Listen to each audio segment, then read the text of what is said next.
ہرقل شاہ روم نے قریش کے قافلے میں ایک آدمی بلانے کو بھیجا، اور اس وقت یہ لوگ تجارت کے لیے ملک شام گئے ہوئے تھے، اور یہ وہ زمانہ تھا جب رسول اللہ صلی اللہ علیہ وسلم نے قریش اور ابو سفیان سے ایک وقتی عہد کیا ہوا تھا۔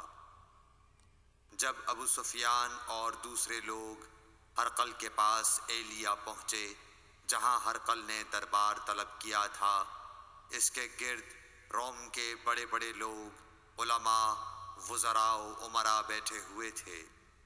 ہرقل نے ان کو اور اپنے ترجمان کو بلوایا، پھر ان سے پوچھا کہ تم میں سے کون شخص مدعی رسالت کا زیادہ قریبی عزیز ہے؟ ابو سفیان کہتے ہیں کہ میں بول اٹھا کہ میں اس کا سب سے زیادہ قریبی رشتہ دار ہوں۔ یہ سن کر ہرقل نے حکم دیا کہ اس ابو سفیان کو میرے قریب لا کر بٹھاؤ اور اس کے ساتھیوں کو اس کی پیٹھ کے پیچھے بٹھا دو۔ پھر اپنے ترجمان سے کہا کہ ان لوگوں سے کہہ دو کہ میں ابو سفیان سے اس شخص یعنی محمد صلی اللہ علیہ وسلم کے حالات پوچھتا ہوں۔ اگر یہ مجھ سے کسی بات میں جھوٹ بول دے تو تم اس کا جھوٹ ظاہر کر دینا۔ ابو سفیان کا قول ہے کہ خدا کی قسم اگر مجھے یہ غیرت نہ آتی کہ یہ لوگ مجھ کو جھٹلائیں گے تو میں آپ صلی اللہ علیہ وسلم کی نسبت ضرور غلط گوئی سے کام لیتا۔ خیر، پہلی بات جو ہرقل نے مجھ سے پوچھی وہ یہ کہ اس شخص کا خاندان تم لوگوں میں کیسا ہے؟ میں نے کہا وہ تو بڑے اونچے عالی نسب والے ہیں۔ کہنے لگا اس سے پہلے بھی کسی نے تم لوگوں میں ایسی بات کہی تھی؟ میں نے کہا نہیں۔ کہنے لگا اچھا اس کے بڑوں میں کوئی بادشاہ ہوا ہے؟ میں نے کہا نہیں۔ پھر اس نے کہا بڑے لوگوں نے اس کی پیروی اختیار کی ہے یا کمزوروں نے؟ میں نے کہا نہیں، کمزوروں نے۔ پھر کہنے لگا اس کے تابعدار روز بڑھتے جاتے ہیں یا کوئی ساتھی پھر بھی جاتا ہے؟ میں نے کہا نہیں۔ کہنے لگا کیا اپنے اس دعوی نبوت سے پہلے کبھی کسی بھی موقع پر اس نے جھوٹ بولا ہے؟ میں نے کہا نہیں، اور اب ہماری اس سے صلح کی ایک مقررہ مدت ٹھہری ہوئی ہے، معلوم نہیں وہ اس میں کیا کرنے والا ہے۔ ابو سفیان کہتے ہیں میں اس بات کے سوا اور کوئی جھوٹ اس گفتگو میں شامل نہ کر سکا۔ ہرقل نے کہا کیا تمہاری اس سے کبھی لڑائی بھی ہوئی ہے؟ ہم نے کہا کہ ہاں۔ بولا پھر تمہاری اور اس کی جنگ کا کیا حال ہوتا ہے؟ میں نے کہا لڑائی ڈول کی طرح ہے، کبھی وہ ہم سے میدان جنگ جیت لیتے ہیں اور کبھی ہم ان سے جیت لیتے ہیں۔ ہرقل نے پوچھا وہ تمہیں کس بات کا حکم دیتا ہے؟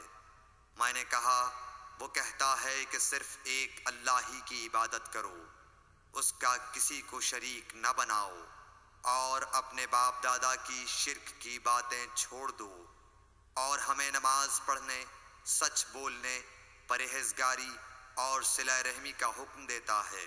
یہ سب سن کر پھر ہرقل نے اپنے ترجمان سے کہا کہ ابو سفیان سے کہہ دے کہ میں نے تم سے اس کا نسب پوچھا تو تم نے کہا کہ وہ ہم سے عالی نسب ہے، اور پیغمبر اپنی قوم میں عالی نسب ہی بھیجے جایا کرتے ہیں۔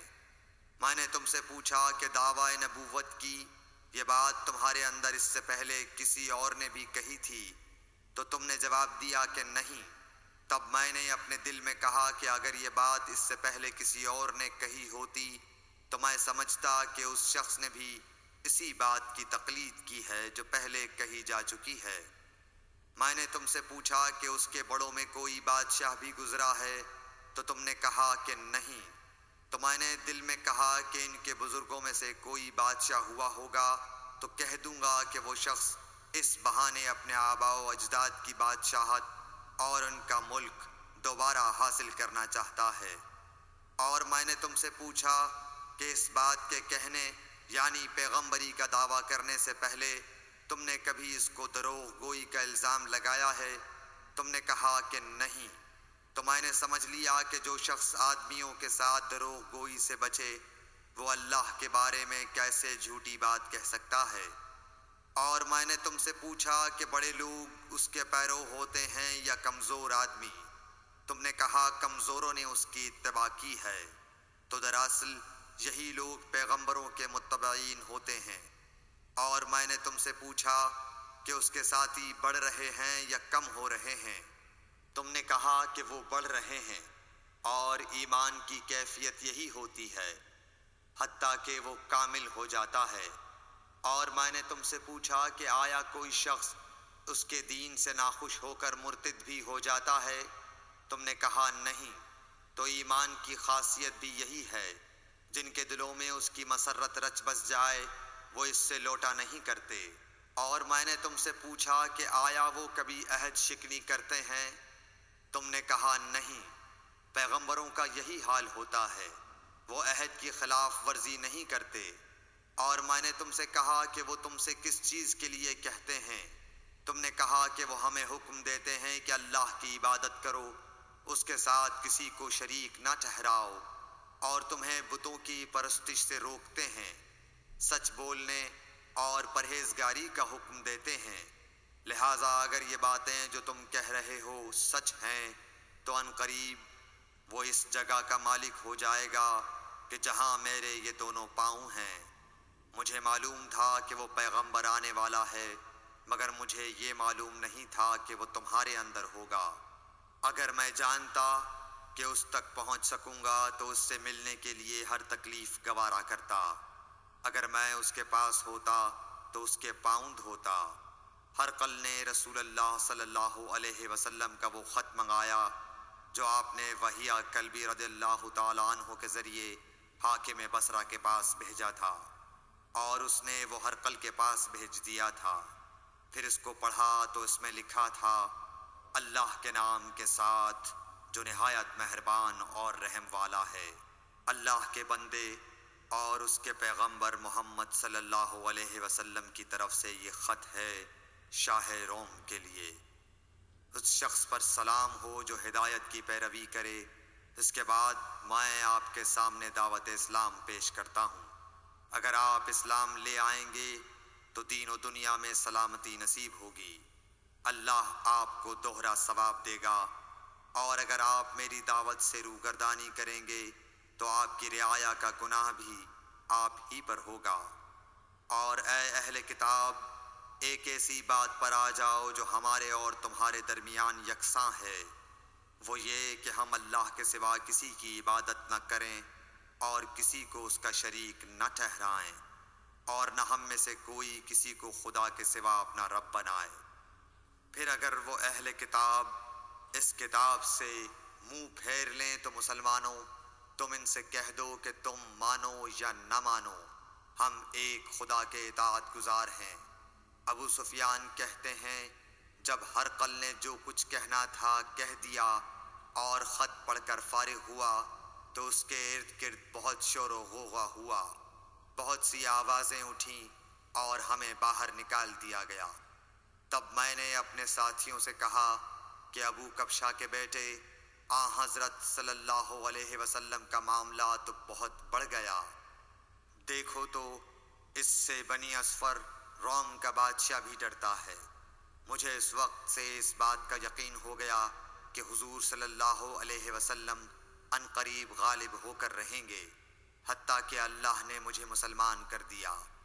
راوی کا بیان ہے کہ ابن ناطور ایلیا کا حاکم ہرقل کا مصاحب اور شام کے نصارہ کا لاٹ پادری بیان کرتا تھا کہ ہرقل جب ایلیا آیا ایک دن صبح کو پریشان اٹھا تو اس کے درباریوں نے دریافت کیا کہ آج ہم آپ کی حالت بدلی ہوئی پاتے ہیں، کیا وجہ ہے؟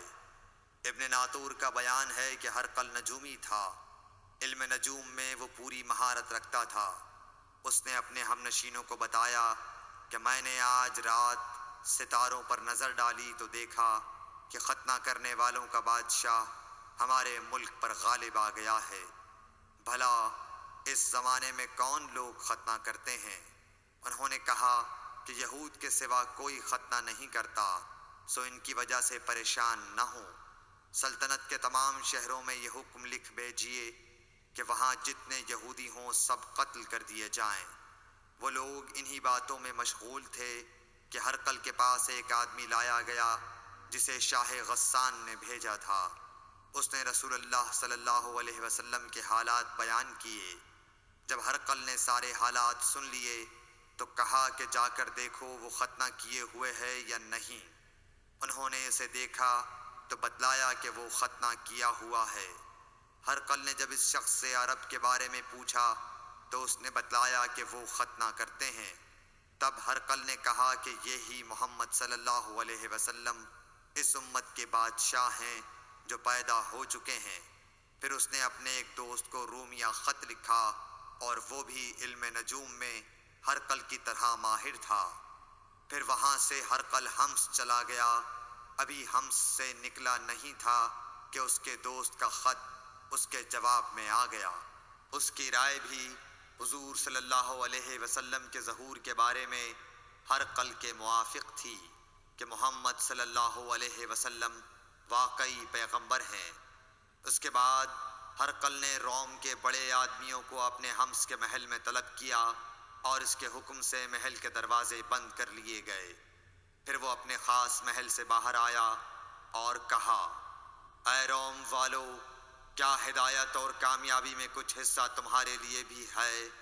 اگر تم اپنی سلطنت کی بقا چاہتے ہو تو پھر اس نبی صلی اللہ علیہ وسلم کی بیعت کر لو اور مسلمان ہو جاؤ۔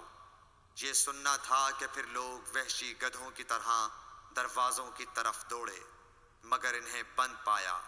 آخر جب ہرقل نے اس بات سے ان کی یہ نفرت دیکھی اور ان کے ایمان لانے سے مایوس ہو گیا تو کہنے لگا کہ ان لوگوں کو میرے پاس لاؤ۔